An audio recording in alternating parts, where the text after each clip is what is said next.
Ilang araw ng baha sa bahaging ito ng Rizal Avenue Extension sa Malabon City. Malaki na raw ang binaba ng tubig kumpara kahapon. Sanay na sa ganitong sitwasyon ng mga residente.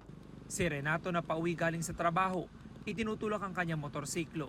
Tinutulak ko lang sir, ayaw ko lang maano kasi pag tumatira kasi, bilis lang kasi ito mapasukan ng tubig. Pag tagulan talaga sir, mahirap talaga sir kasi lubog kasi dito eh. Kahit kunti lang ulan, ganito talaga ang sitwasyon. Lalo pag nag-high tide. Galing namang navota si Pamela na inagahan ng pasok sa kanyang trabaho dahil alam niyang lulusong siya sa baha. Pinakamahirap po talaga yung maglalakad ka po kasi wala pong masasakyan. Kasi hindi po talaga kinakaya ng mga jeep po.